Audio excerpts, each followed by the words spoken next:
Hello, hello. Welcome back into the channel, ladies and gentlemen. Chaz here with Side Hustle Network.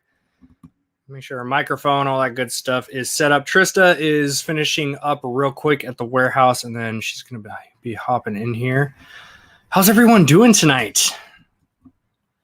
It has definitely been a day here at the warehouse. It's been a couple of weeks. What happened was, we had a lot of our clients, like most of us, we took some time off for Christmas week. And because of that, there's no ordering of online arbitrage products throughout Christmas week, which then meant there was a delay till the second week of January till packages start showing back up. So we had this 2-week kind of slowdown, which was great. Thoroughly enjoyed it. But then we also took on a wave of new clients. Everyone's packages have been showing up at the same time. So we've been having like 200 plus packages show up every single day.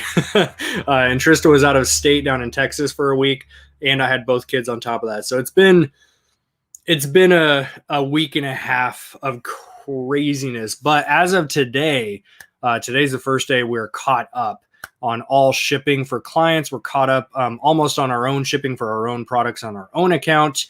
I haven't touched the online world, so I'm backed up on Facebook groups, comments, Instagram, YouTube, all that stuff. I'm completely backed up on, but that's okay. The physical shipping is all caught up.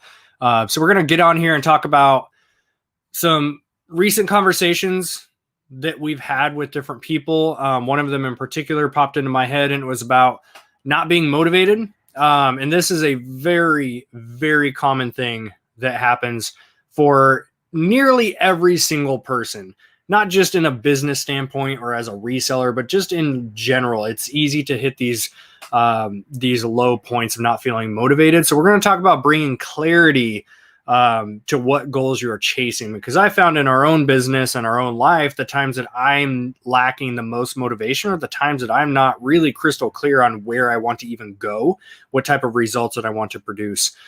So we're gonna hop on here and talk about that. Trista's finishing up in the warehouse real quick. I'm gonna crack me one of these spray zeros here. So enough about my week. How's everyone doing?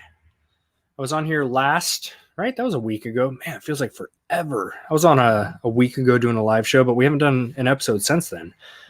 So let me know how you guys are doing. If you are a first-time viewer and where you're watching from. What's up, Gretchen? We had a brief amount of snow in Nashville, but had fun laughing at the locals. Man, it's so funny. You can tell the people right away when it snows which ones are not used to snow at all. We don't get a ton of snow here in the we're in about an hour south of Portland. We don't get a ton of snow down here. Every couple of years, we'll get this random, 4 to 6 inches of snow that sticks for a couple days and then it melts. Yesterday was just this random, it downpoured 3 or 4 inches, and then it was melted by pretty much right now. Not much left out there. So yeah, we saw the snow come down, and we're on a pretty busy highway that's curved. So we were literally looking out of the warehouse door, just watching these cars slam their brakes the second they started going around these corners. And we were shocked we didn't see any accidents happen. Oh, whoops. Oh, I forgot wife's chair again. Yeah. You just have to stand. How about that? I could put it to standing desk if you want. Actually, that's a bad idea. Tristan and I have how tall are you? 5'3"? Yeah. 5'2". Did you shrink? I'm 6 foot. So we've got a little bit of a height difference. So in videos like this, I have to drop my chair down. She brings hers up. So we kind of look like we're matching heights a little bit. But yeah, if we're standing in videos or taking pictures together, I always have to go all the way down. She is fun sized. Gretchen said, Trista's fun sized. You hush. Let's just pop up that chair now. Here I am, fun size me. Got to bring mine down now. Let's get you in frame. Shall we? Yeah. Boom. Thanks, pal. Where's your coffee? I got it. Oh, so you're yawning. I know. Can you scooch just a little more? Scooch. There we go. Got it. Cozy. I'm cozy. All right. Whoa.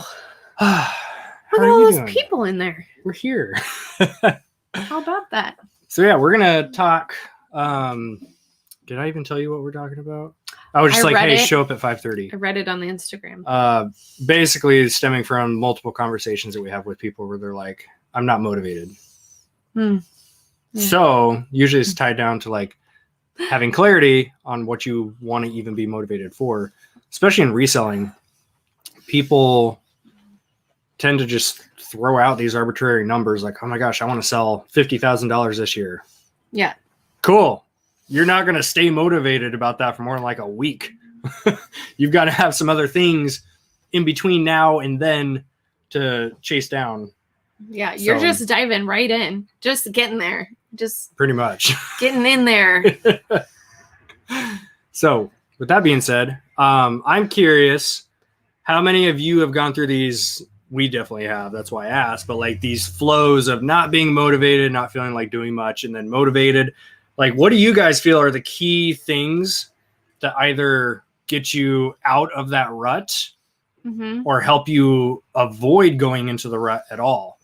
I feel like I used to fall into the rut a lot more, and those would last for like at least 6 weeks. I feel like you and I flip-flop on who's motivated and who's not. We totally Thankfully, we always alternate, so somebody's getting work done. It's not always both of us at the same time together, but we definitely get work done between the two of us. Yeah, I mean, motivation's tricky, right? Because is it a feeling? Is it, you know what I mean? Like, it's temporary. It's always going to be temporary because you're always fluctuating, you know, like highs and lows of, especially for reselling. So, I hate the word motivation. Motivation. I don't know what I prefer, but I would say that I don't like that word. I don't know. I'm motivated to drink this coffee right now, you guys. I'm motivated for coffee. Tired. My brain is still in Texas, which is 2 hours ahead of us. And my brain hasn't come back to Oregon yet. No, you got your first full night of sleep. I left it there. Last night before? It was great. Yeah, for sure. So, here we go. I feel like scrapping and starting over. Got scammed on my website and now deflated. That is rough. No. Yeah, and you know, sometimes having a restart is one of the ways that you definitely can get a nice reset for your motivation too. Like I found even doing the eBay reboot series, I stopped working on it for the last couple of weeks. Trista was out of state. I had both kids, like all the excuses. Plus the shipping here has been nuts the last few weeks. Yeah. So I know that restarting the eBay store pretty much from scratch on my end, like you have 500 clothing items on there, but I only had like 10 or 20. But they're all such bad, like stale listings. It's pretty much like starting over at this point.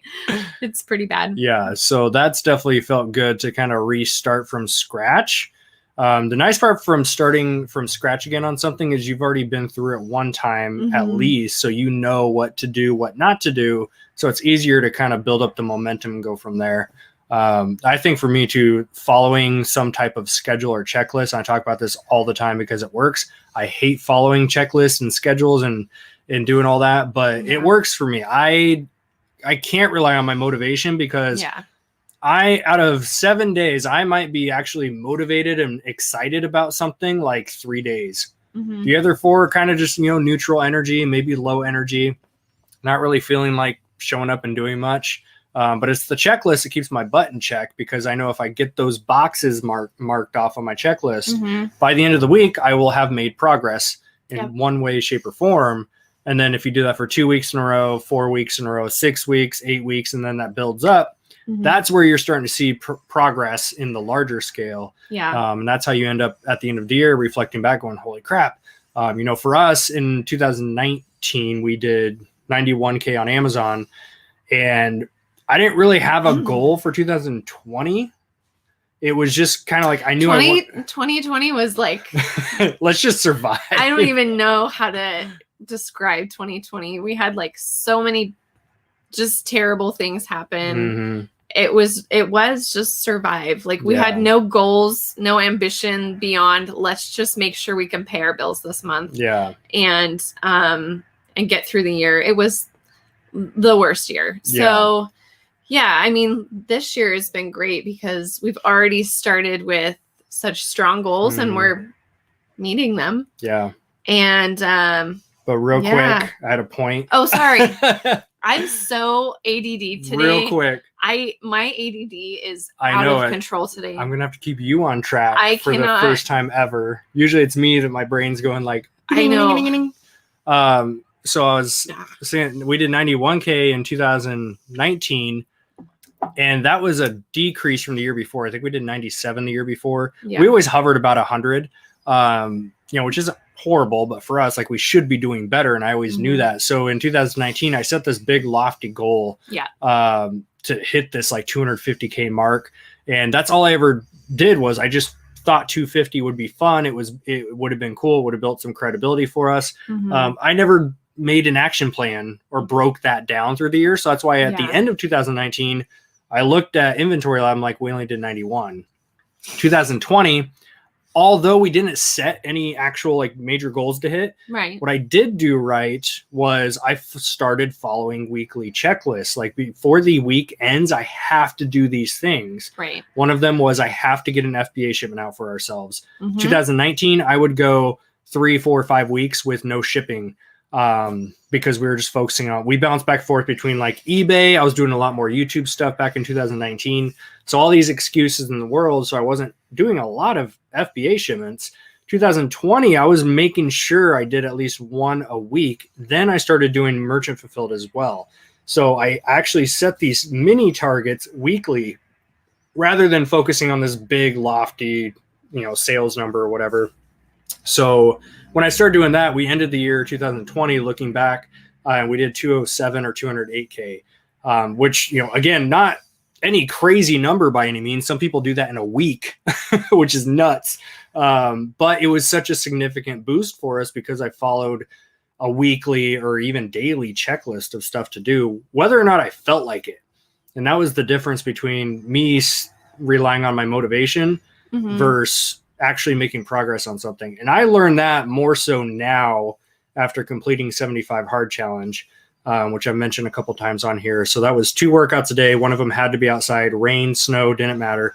45 minutes minimum for those workouts. I had to drink a gallon of water a day, read 10 pages, follow a diet, no cheat meals, no alcohol, 75 days, no days off. And I completed that. That ultimately taught me what I always knew, which is discipline and just showing up and doing it is going to far outweigh relying on your motivation, especially after, 2 workouts a day and being sore as crap for the first couple weeks. There was a lot of days I got home at 10 p.m. at night here from the office after grinding it out all day, prepping products. 10 p.m. I really didn't see my wife or kids, and I didn't do my second workout yet. So there was a lot of those nights I definitely had no motivation to go outside and get my workout done, which is just a 45-minute walk. So it's not hard, but it was time consuming, and it was a sacrifice away from my family time. But that taught me self-discipline more so than anything I've ever put myself through. So now going into 2021, the thing that's like, it's in front of me at all times is just stay disciplined with whatever tasks I know I need to get done and stop relying on motivation, because I would only show up like 3 or 4 days a week to the warehouse if I only showed up on the days I felt like it. Probably true. Yeah. It's the same thing in my fitness. I still follow now. I don't do the 2 workouts a day or anything like that, but I still drink a gallon of water a day. I still read. I still do 1 workout a day, and I don't feel like doing it every single day by any means, but I know that it's the self-discipline of doing the task, no matter how I feel, is what's going to eventually build the results without trying to just be motivated all the time. I think that's where a lot of people fall short, because that's where I fell short for many years. Was just, I relied on getting stuff done when I was excited about it. Yeah, and that's the problem. It's motivation versus commitment. Yeah. Yep. So that's my spiel. Man, that was a long spiel. Husband and wife team, ladies and gentlemen. Cheers. Cheers. We're in a better mood. Oh, okay. Cheers. You were. I didn't see you actually cheersing. We were kind of cranky at each other this morning. Dude, I've been cranky all day. That wasn't just driven towards you. One of my favorite humans, Mr. Christopher Grant. Yes. Grant, since I got you on YouTube, check your Facebook. I got an extension idea. I want to see if you can build me something. Motivation is for short-term goals. A why plus determination, grit plus a plan plus time equals long-term success. Example, New Year's goals fizzle out as soon as the motivation is gone. 100%. It is now January 27th, which means about 75% of you that set fitness goals for yourself have stopped. Yep. He sounds so judgy, but I am in the 75% for sure. It's not judgy, it's just facts. Former trainer here. I've seen it year after year after year after year. He's not judging you. He's just saying a thing. It says Facebook user. Let me log on here, see who we're chatting with. If you guys are commenting off Facebook, I can't really see unless I log in here. Do you want to read that Last year, out? we were so focused on working in the business, we found it hard to work on the business. That is something we're struggling with right now. In 2021, our goals are to build a team so that we can work on building more revenue streams. My first guess was going to be Jeff, and that's who it is. Jeff Nichols. We met him and his wife. I don't think you guys got to chit chat too much. DC, when we were over in January. It was like 2 years ago, man. I know. Well, it's funny. They were, Jeff was on the chat last week, and obviously I know who he is. I'm like, when did we last see each other? Because he's also the one that was sitting in the I'm getting two people confused that have identical names again. I keep doing this with people. So we met them in DC when we went over, and of course there's like 40 plus people, so I don't know if you remember. It was a big meetup. That was one of our biggest, probably most fun meetups that wasn't like stay overnight. It was just at a restaurant. I think we were there for 8 hours. I want to say 6 or 8 hours. It was crazy.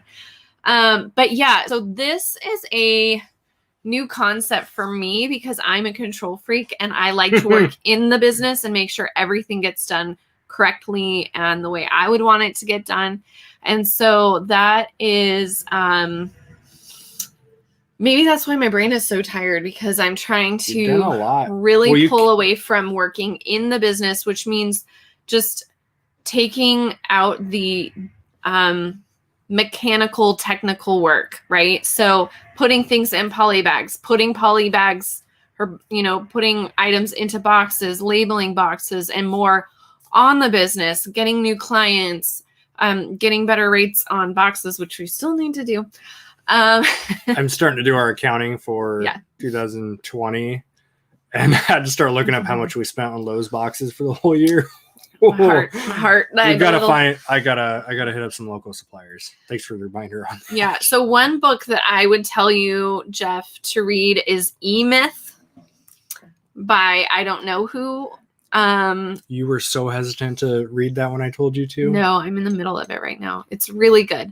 But basically it's about being, just identifying where you need to stop working on your business or in your business and work on your business. Super good read.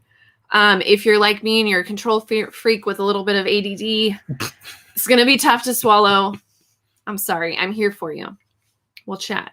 And that's a book I've seen floating around Facebook groups for literally years. Yeah. And I always thought, it sounds dumb to say out loud, but I always thought E-Myth was something related to e-commerce. No, it's entrepreneur. Yeah, so E stands for entrepreneur. So when I saw this thing floating around E-Myth for all these years in reselling groups, I'm like, oh, it's an e-commerce space. I'll eventually read it. And then one day I'm like, I'm just going to add it to my list. So I got it.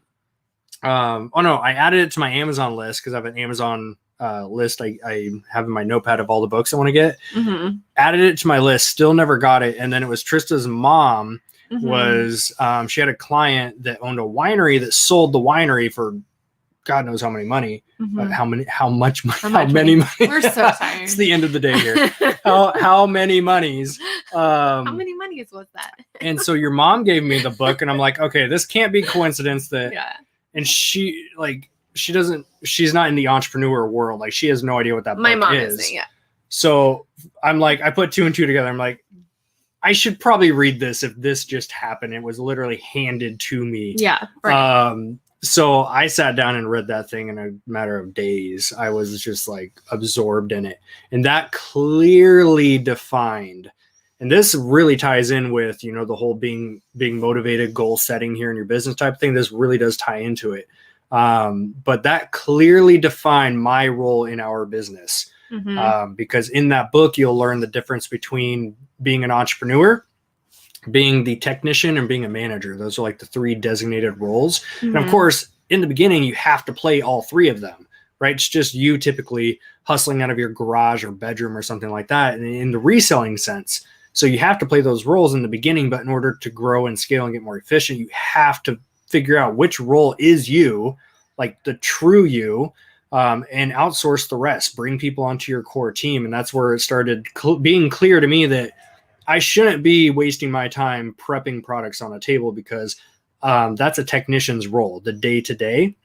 I should not be spending my time doing that, because that's now limiting my entrepreneur self. And that's the role I play, which is the creative. I thrive on designating and improving systems.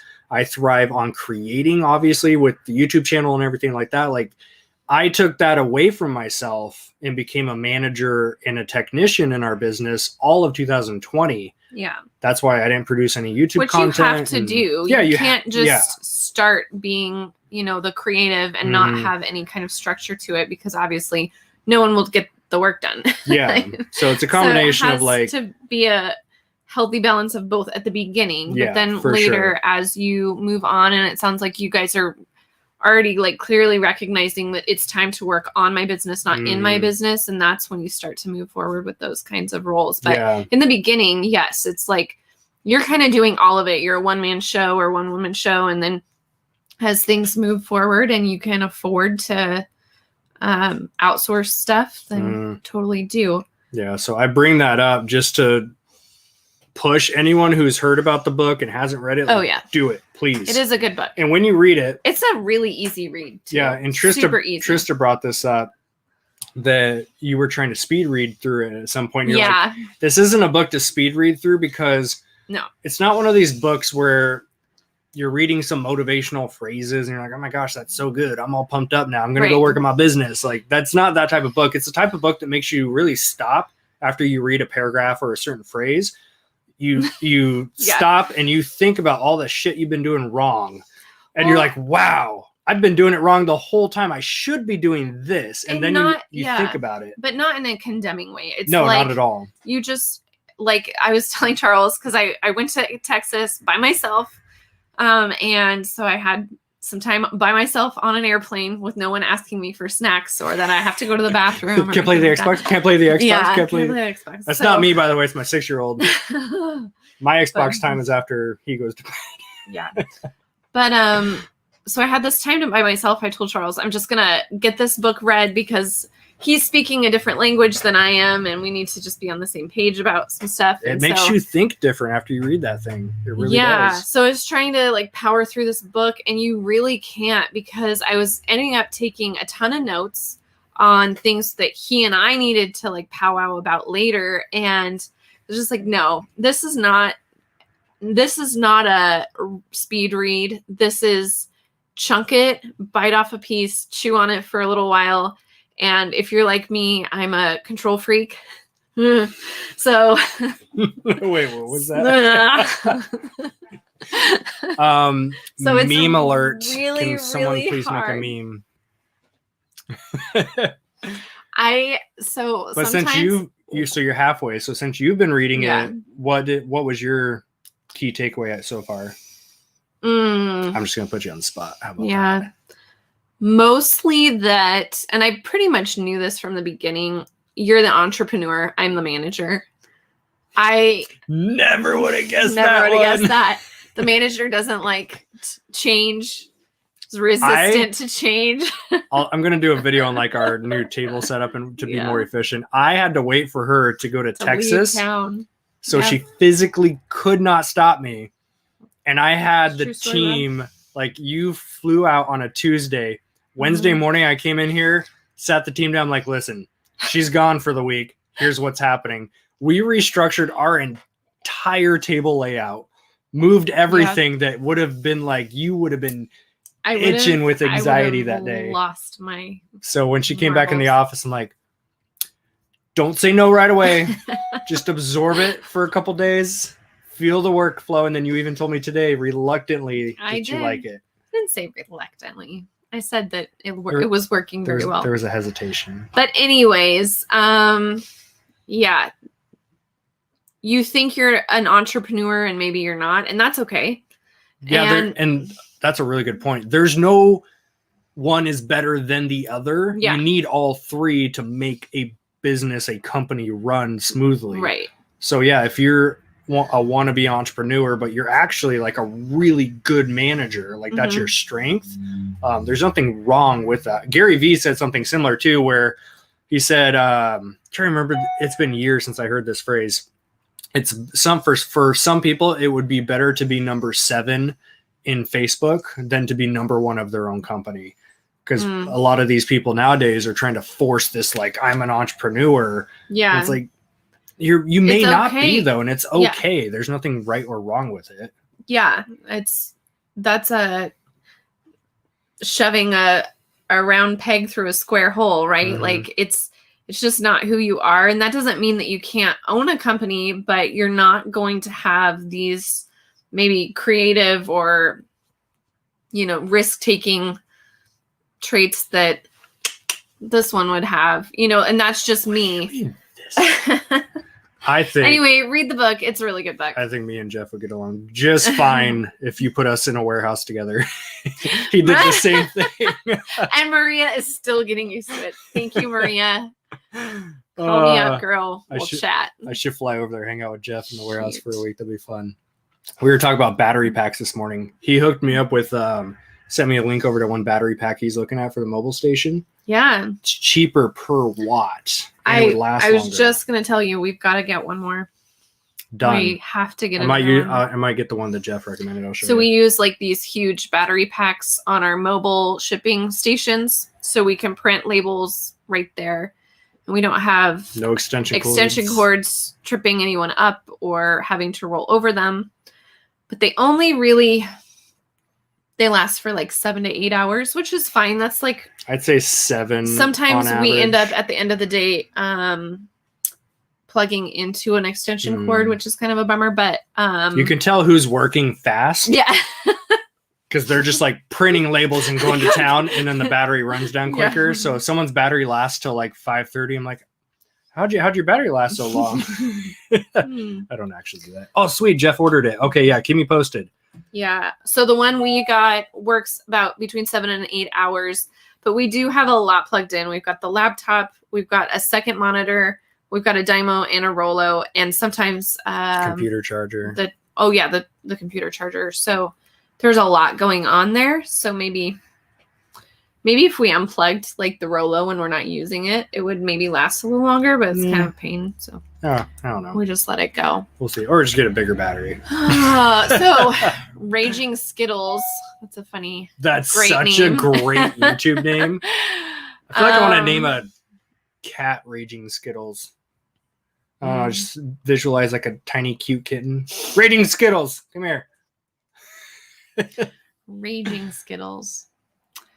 Of listing items and taking photos, where would you guys recommend I start back up? I'm glad you talked about motivation because mine is very low on restarting. So that's kind of like what comes before the chicken, the egg or the, how does that go? The egg or the chicken? What comes first, the egg or the chicken?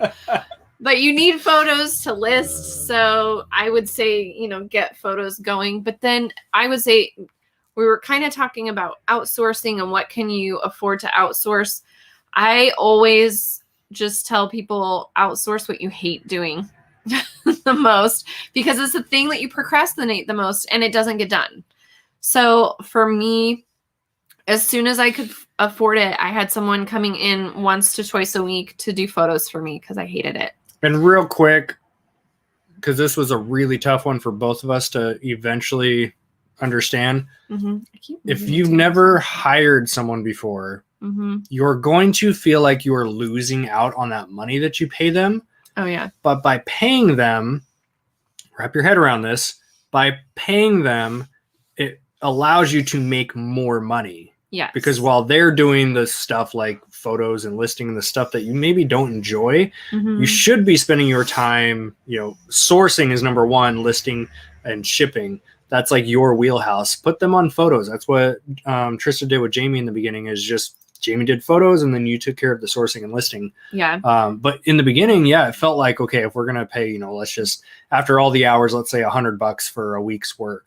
It felt like, oh no, I just lost $100. But no, by you paying her $100, you were able to go source like 500 that week. Yeah. So when you start wrapping your head around that, right, it's an ROI, right? When you buy a product, you don't feel like you're losing those couple dollars to purchase something.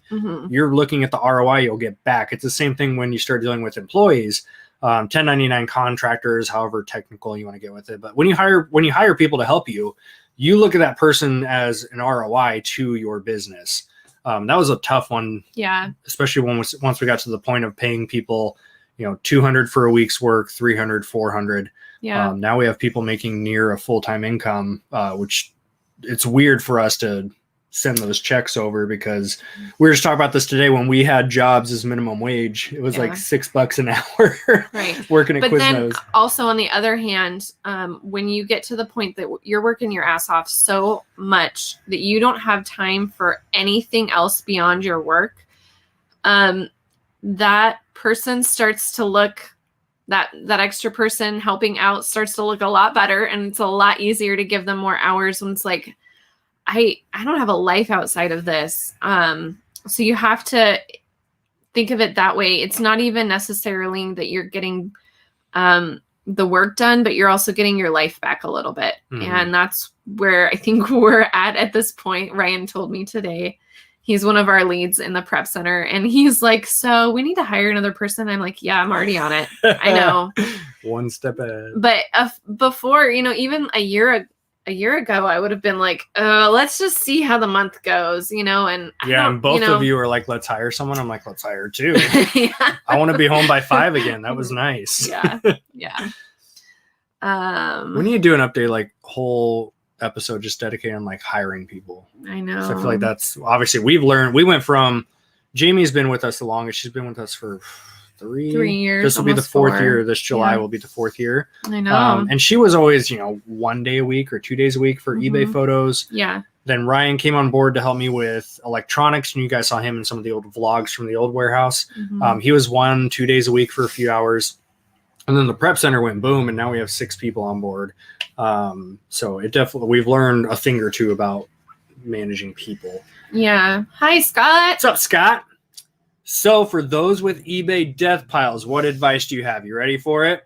You're not going to like it. Pick 5 things, go photo them, and go list them, and then do it again the next day. That's actually that's good. It's the most basic thing, but it works, because once you see the first 5 go up, it's going to be like, all right, wasn't that bad. That wasn't bad. I'll just do 5 more tomorrow. And then once you see those things sell, you're like, wait, that's been in my pile this long and it sold for $40. Our hoarding has been paying off, you guys, because we had a bunch of stuff. I don't know where to look. Can I look here? Do I look here? That is the camera. No, I just don't like looking there. This is you. It's fine. Here, you could do it this way. You can see yourself in the viewfinder. Okay. You want to do it that way? Sure. Okay. There you go. So back to, I told you, my ADD is so bad right now. I need to take a pill or something. So do you want some wine? What do you need? I don't think coffee is good for you. Do not know. The coffee is probably not helping. But our hoarding has been helping out a little bit, or paying off a little bit, because we moved here in July. We kind of threw all of our eBay stuff upstairs and just kind of, we'll deal with you later, eBay. And so Charles has been, like hoarding, he said, paying off. like Charles said, he's been listing about 5 items a day. It's kind of slowed down a little bit, but I've been busy. You've been busy. I know. I'm not judging. I'm not hating. But yeah, like a lot of stuff that we didn't even realize were worth more money than when we bought it. Yeah, like we found a lot of good stuff up there. We're like, dang, we're good at this. I had a couple things that I remember buying for like 5 that I plan on selling for 40. Mm-hmm. And they sold for like 80 plus because I held on to them for like a year. Yeah. Same thing with these Pokemon Kanto boxes. They have is that what Ryan knocked down earlier? I'm like, these are all out of place. No idea.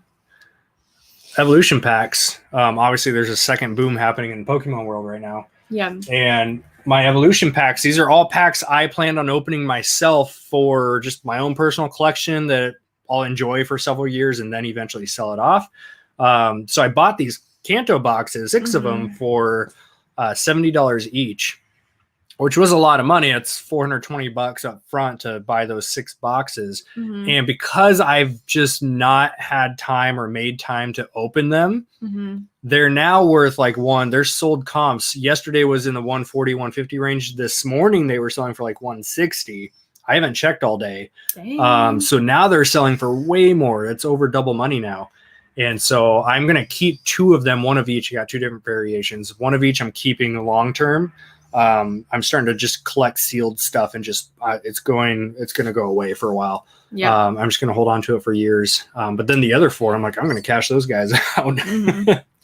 Yeah, no, the money piles are working out in our favor, but like Charles said, just picking 5 things and listing 3. it, and 3 just things. Something, start somewhere. Yeah. Jacob said, my approach to death piles is pick a day and get it all done. And if that works for you, that's really great. But for me, that is overwhelming.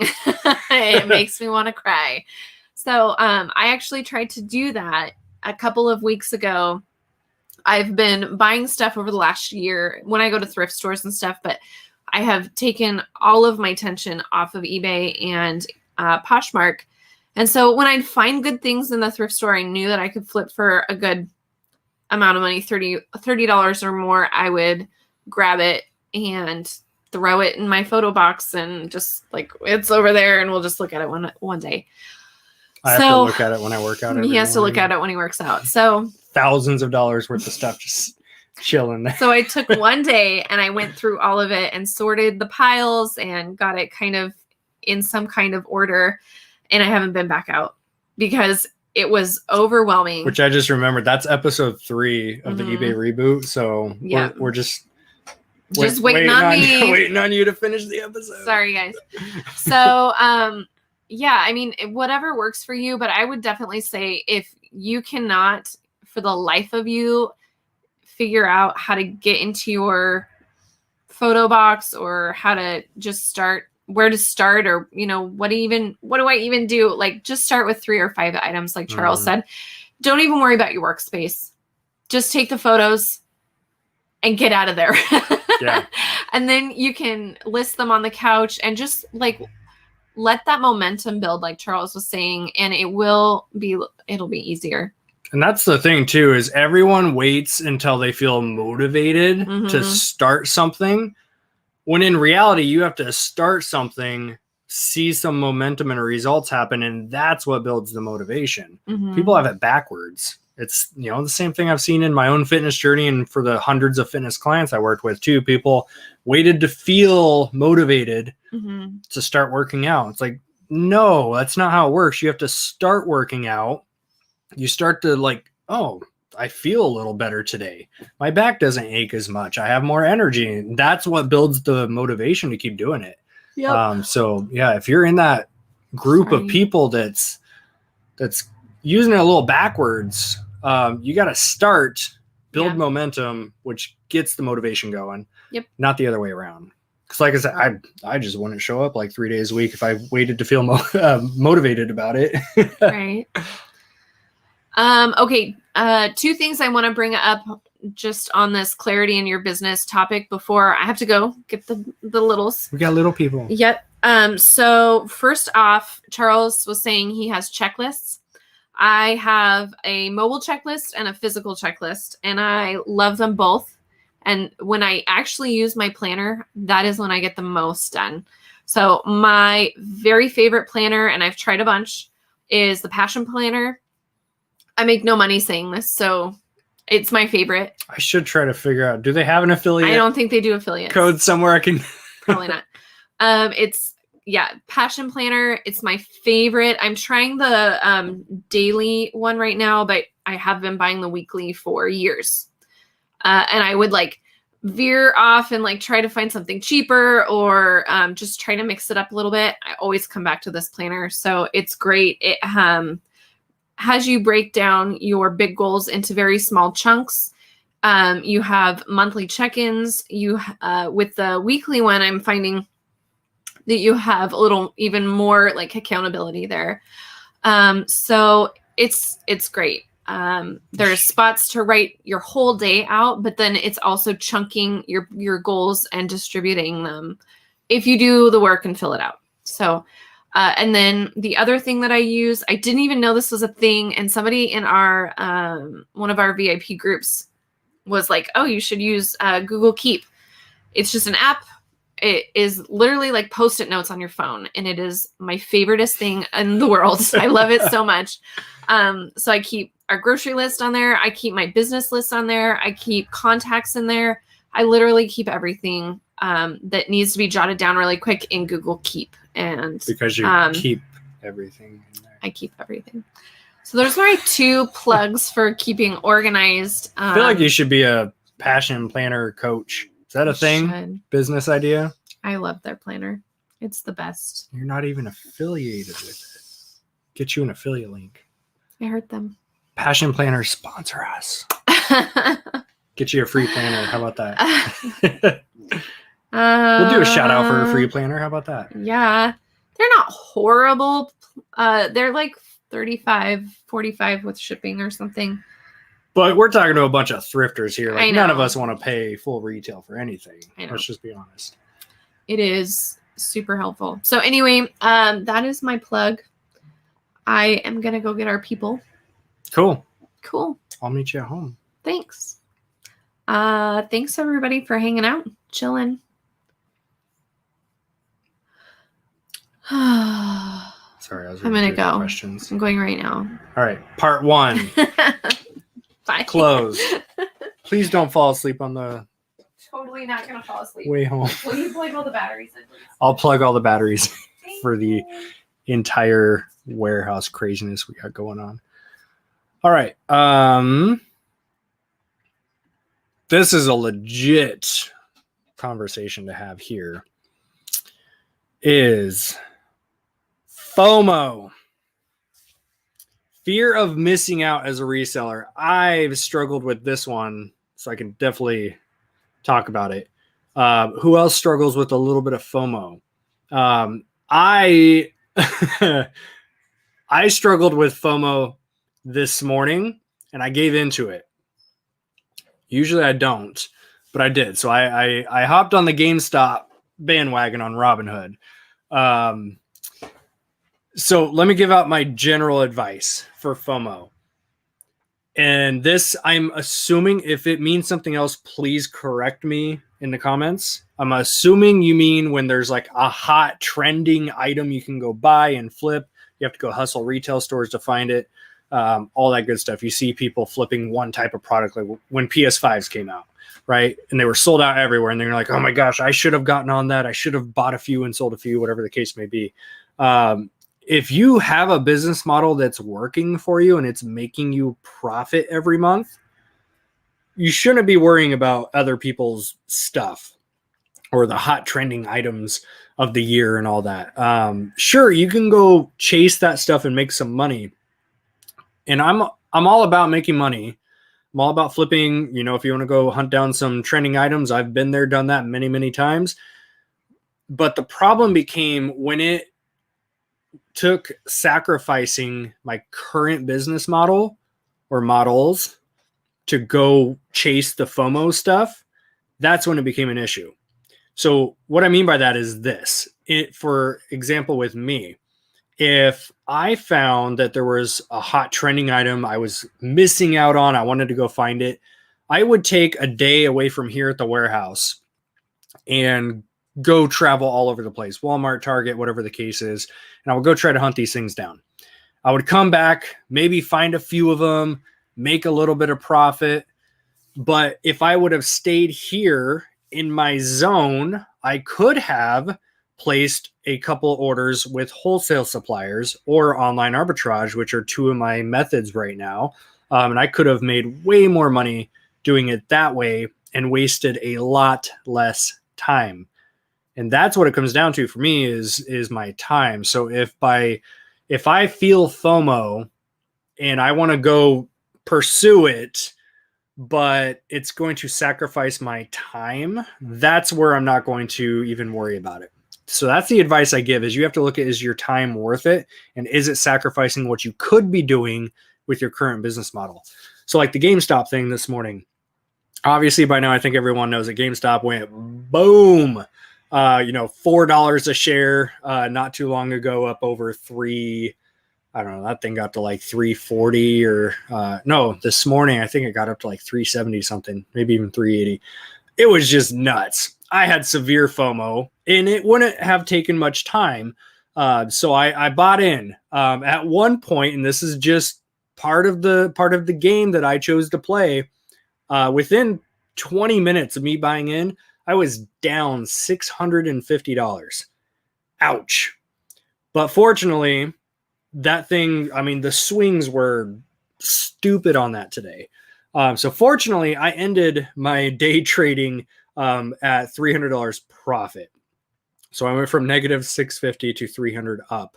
And I was not going to play after that. I was like, I made $300 in just a matter of hours. I'm good. I'm cashed now. I'm out. I'm not a day trader. I am not a Robinhood connoisseur. I've got, like $4 or $5 grand in there. I'm just slowly trickling in and just investing here and there, but I'm not one of the big swing traders. So I was comfortable taking my 300 profit, cash now. I'm out. I might poke at it tomorrow, see what it's doing. We'll determine what I'm going to do next. But that was an example of FOMO that could have went very, very wrong. I chased what I feared I would have missed out on, and I was down $650. So that was an example of why I shouldn't and rarely ever give into FOMO. Fortunately, made some money. It worked out. I didn't lose any money today. It's the same thing that I've done several times where it's like, oh my gosh, there's a hot bolo in Walmart right now. I'm like, boom, I leave what I'm doing, go chase down all these Walmarts, maybe make a couple $100 when I could have stayed here at the warehouse. Whether it's something I'm doing in our own reselling business or hopping on the prep line, prepping for clients, could have made way more than a couple $100. So it's really just depending on where your time is. Now, there's plenty of people that as a reseller, their entire business model is built on chasing hot trending items.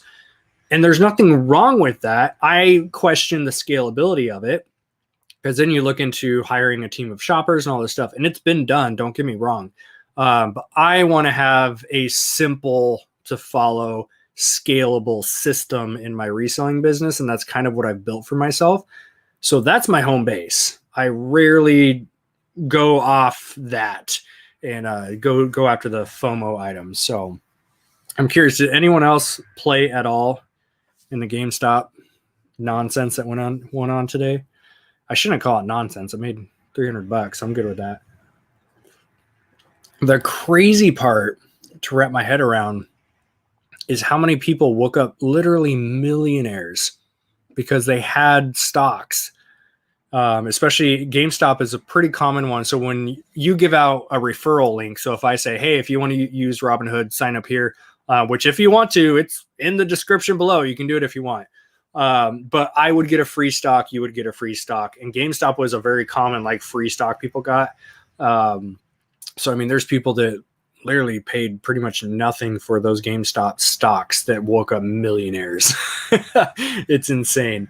Very, very rough to get in there and go hard. And then it came down pretty hard towards the end of the day after hours. So I feel for the people that got in when it was too high. Now it's down. Who knows what's going to do tomorrow?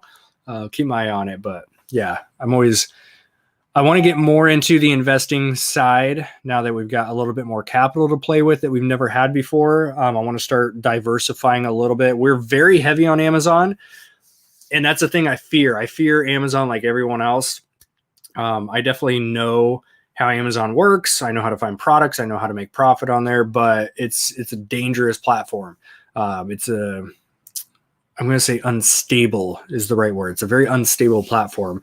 What I fear with Amazon, and that's a legit question too, what is something you guys fear by selling on Amazon?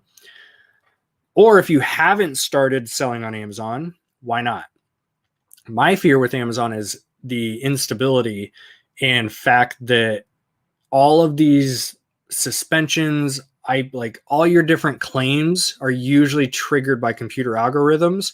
And I've personally known too many people that get suspended for dumb reasons, and appeal after appeal after appeal, they never get their account back.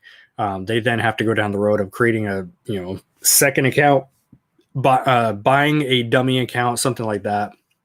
But it's just that's my fear with it. And I'm not even a large seller by any means. We're still fairly small in this whole pond of Amazon sellers. But even just with the little numbers I do, like I fear, if you get to the point of doing millions, like that's a lot of revenue to be putting on one platform. So I want to diversify. Exciting news. We just got approved for Walmart Marketplace this morning. So I literally set up our shipping template. I have to figure out how to get my first products on there. I have several SKUs of wholesale stuff that's here that I MF on Amazon. So now I can just cross list those on Walmart. So I'm very curious to see how that whole Walmart side works. And as I learn more, I can create content around it. And that's just one way we're diversifying. I'd love to start learning more about the Robinhood stocks. That's just the app that we're using right now. I know the professionals don't use Robinhood, but that's just what I'm starting with. So I want to get more into the investing side. I've got a DoorDash series going to drop pretty soon, which I'm pumped for. I'm going to document the process of making $1,000 cash with DoorDash, and then use that $1,000 to start an eBay account and show the process of turning that 1,000 into like 5 or 10K or something like that. I don't know. And then once that grows to 5 or 10K, and the goal is to not take anything out for myself, so it would just stay in the business.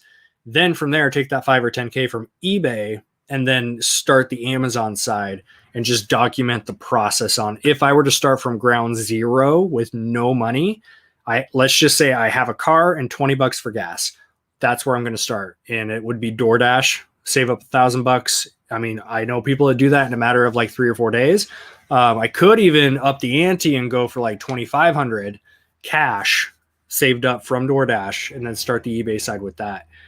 So yeah, a lot of cool different variations of business models, which is kind of what I've always had in mind for this whole side hustle network YouTube channel. It never meant to be just reselling. It meant to be multiple different avenues. Reselling just stuck. It's what I fell in love with. It's what we developed our entire life around. It's been a lot of fun. Yeah, Jeff, I feel you on that one. Dealing with Amazon seller support is an exercise in patience, especially when you can tell that it's just a copy and paste response, no matter what you say. Here we go. Do you ship Hazmat? Do you have any advice on how to be compliant and help shipping costs down? I do ship some Hazmat, not a lot. A discounted FedEx account is what we use. That you have to either know a guy or you have to just be in communication with a rep and see if you can negotiate some special rates for yourself.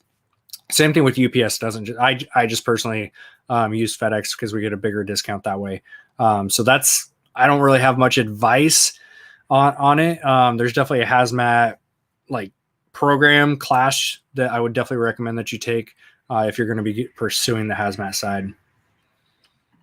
Gretchen, thank you so much. She's got her own littles to get to bed. Have an awesome night, my friend. All right, crew. I've got a couple more minutes here. So I got to get home to my little ones. Go throw those two around the living room for a bit. That's the best. Like, dad life is awesome. Go home and just literally roughhouse with the kids. That's how I end my days. Look forward to it. But yeah, if you guys have any last minute questions, drop those in the chat. Get those answered for you. So yeah, it's been a crazy couple weeks. Like, the Walmart thing is what's on my mind most today. I literally got approved this yesterday, got it set up this morning. I got it all set up in the shipping template, and then I'm looking at a blank dashboard with all zeros. I'm like, I hate being a newbie again. I have no idea how to list something. I haven't even looked it up yet. So I'm sure a lot of you maybe want to start selling on Walmart.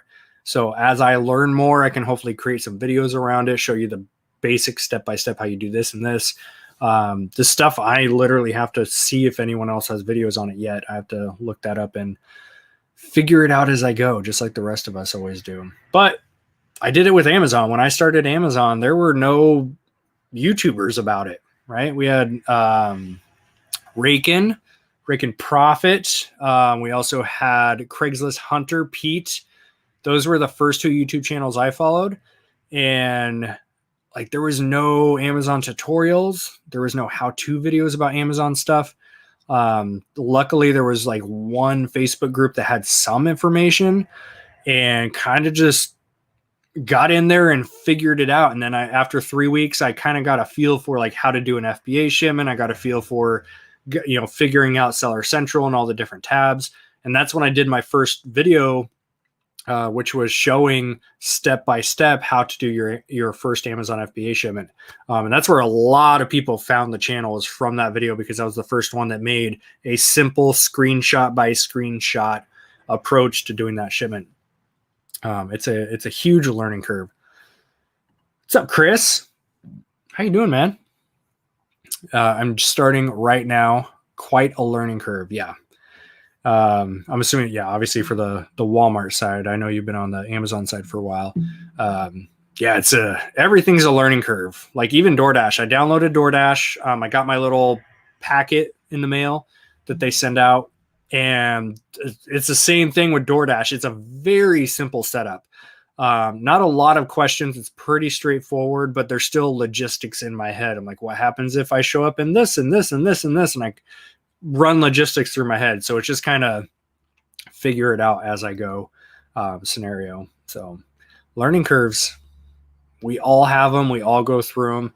I don't know why people think that those of us that do YouTube videos or run Facebook groups, like, we know everything and we never had to go through the hard stuff. Like, still going through it. We may have a few more zeros at the end of sales and profit numbers than when you're first starting, but still going through it. Still here, still learning, still growing.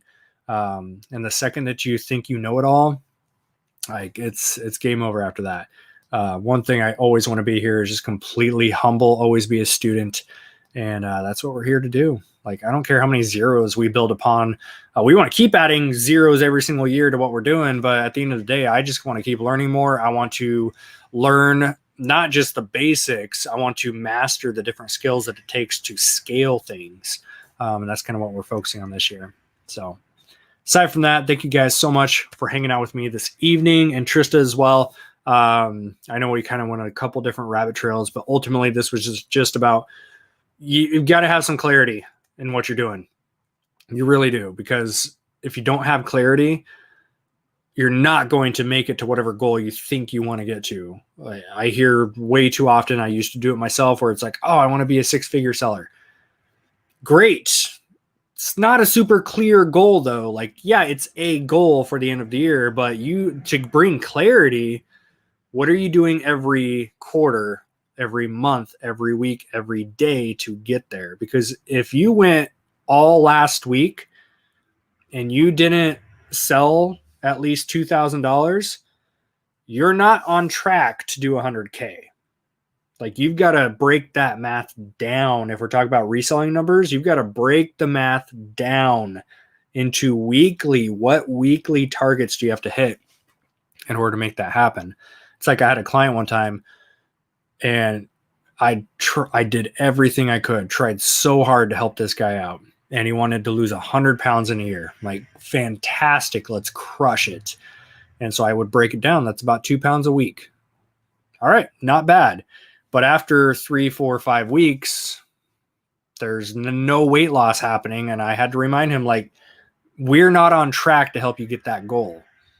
And he had issues with that. It's like, well, I'm doing this and this and this. Like, something's not. So there's some type of combo lock out of place here that's not working, but you're not on track to do that 100. So ultimately, never saw it happen for that one. And it's the same thing in the reselling business. A lot of people are like, I want to do $100,000. Okay, it's about $2,000 a week, a little bit more than that actually. What's that break down to exactly? Let me bust out a calculator. I'm just throwing numbers out here at this point. 100,000 by 52. Yeah, just under. So 1923 per week. So 1,920. Let's round it up, $24 per week. So let's just call it $2,000. You need to do about $2,000 a week in sales to hit $100,000 by the end of the year. So if you aren't breaking these down into monthly, quarterly, weekly targets, you got to have some type of smaller target to aim and go for. But break that stuff down and like do it tonight, right? Or the morning, whenever you're watching this video, but sit down, break down the numbers for whatever big goals that you set. Some people, I used to set these goals where it's like, I want to open up 20 wholesale accounts this year. So let me do some math. And that's all I would ever tell myself is like, I'm going to get 20 wholesale accounts this year. Divided by 12 months. Great. That's 1.66 accounts. So let's just call it 2 accounts a month. Get you 24 in a year. And at the end of like 2 months going by, I'm like, well, I didn't open anything. Well, I'm not on track. So you got to break down those numbers. That's where clarity comes from. And once you have your clarity, once you know your numbers, your targets you have to hit, then it comes down to the motivation aspect, the consistency, the hard work, all that kind of typical stuff that you guys hear. But you have to know why you're doing it. And most people are doing it to create some type of time freedom. And then you ask the question, what do I want that time freedom for? Is it to spend time with your kids, your spouse? Do you want time to yourself because you hate working for the man? Right? I had all those reasons, and it was very easy to be motivated back then because I hated going to my job. Very easy for me to be pumped up and motivated to work on my side hustles because I hated going to my job. And when I finally was able to quit that job and be self-employed, it was a little more difficult to stay motivated because I hit that target. I had my time freedom now.